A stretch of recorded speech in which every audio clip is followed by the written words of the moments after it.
Thank you very much for coming to City Hall. You have 3 minutes. Thank you. I do have copies of what I have to say today, but I'm going to have to speak really fast. I'm a Rockcliffe Smythe resident and social worker. I work in the community with people experiencing mental health addiction issues, many of whom are experiencing homelessness, and I also work in a shelter. I have a vested interest in Rockcliffe Smythe as a community and the well-being of marginalized people to whom the city plans on providing emergency shelter. I have been to all 3 information meetings and my concerns have been consistent. The vulnerability of the neighborhood, the lack of services in the area of the proposed shelter site, and the misinformation provided by the city. I know the media portrayed my neighborhood as typical NIMBYs who are afraid of poverty, but I can assure you the people living in Rockcliffe Smythe, a neighborhood improvement area and the 12th most impacted by unfair and unjust differences, know poverty and struggle very well. I have heard so much compassion and had the privilege of witnessing people in my community inform themselves on the important issue of homelessness and the shortfall of adequate housing in our city, take time out of their busy lives to go to information meetings and ask well-informed questions that were rarely ever answered with satisfactory or sufficient answers. SSHA has identified in their presentation that people in our neighborhood are particularly at risk of losing their housing. This is not a surprise considering the high levels of poverty, unemployment, and low education rates. During the first community meeting, the shelter was presented to this neighborhood as a community resource. There was no discussion of homelessness prevention for people at risk, and therefore the message the community received was, we understand many people in your neighborhood are vulnerable to homelessness, and when it happens, here is a shelter where they can stay. This was a very scary message for residents, as the first priority should be to maintain the housing they have. It must be within the city's plan to ensure that people in this neighborhood have access to the proper resources to maintain their housing before the shelter is put in place as a Band-Aid solution. At the second community meeting, in an attempt to reassure my neighborhood that we did have adequate resources and services to be able to support a large emergency shelter, SSHA representatives provided a map of social services in Ward 11. The maps provided by SSHA included many non-existent and irrelevant resources. These included addresses of single homes and an empty field.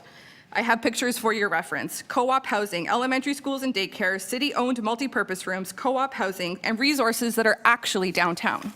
Their map was almost completely wrong.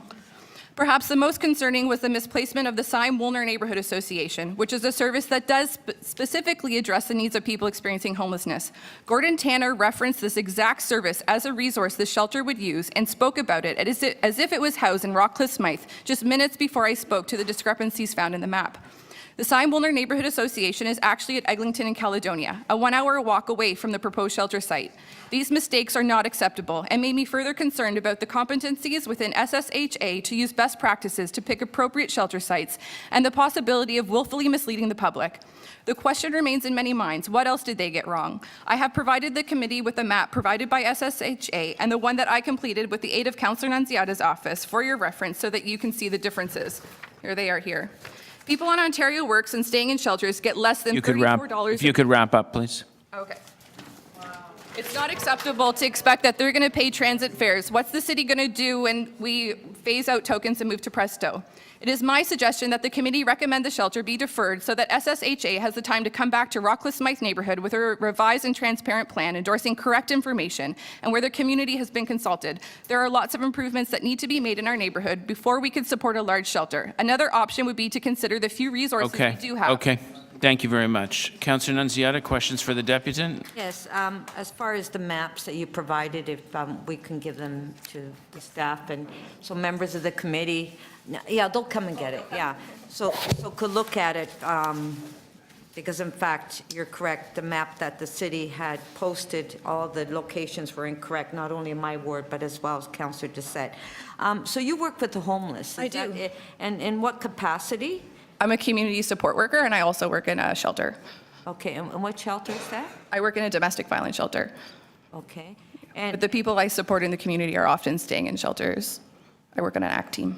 And so what do you think would happen if the shelter was approved in the form recommended by staff, in your opinion? In my opinion, I think that the people staying in this shelter would be severely impacted. I did a walk around my neighborhood trying to figure out how I would support the people I work with in my neighborhood, and I could not find the very basic necessities that people often need. There's no harm reduction equipment, no drop-ins, no meal programs, no ID services. None of these things exist. We have services that are geared towards new Canadians as well as seniors, and that's what's in the neighborhood.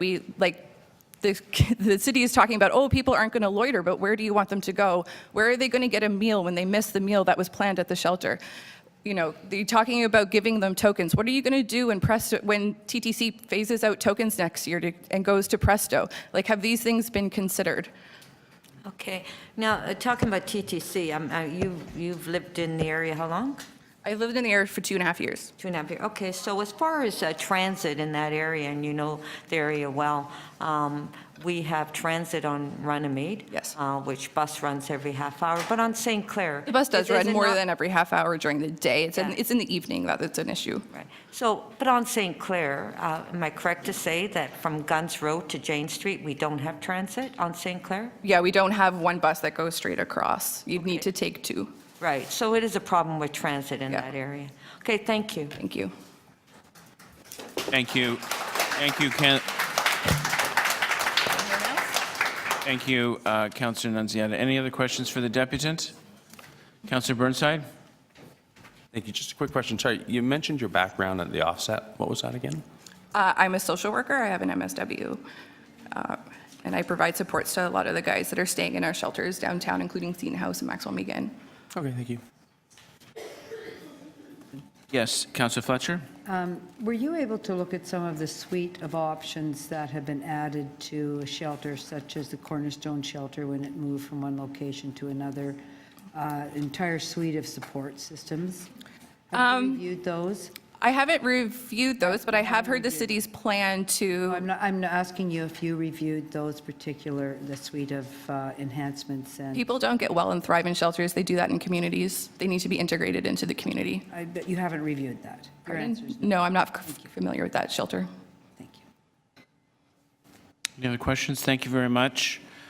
Just a quick reminder to members of the public that in committee rooms as well as at council, there's no clapping based on what's said.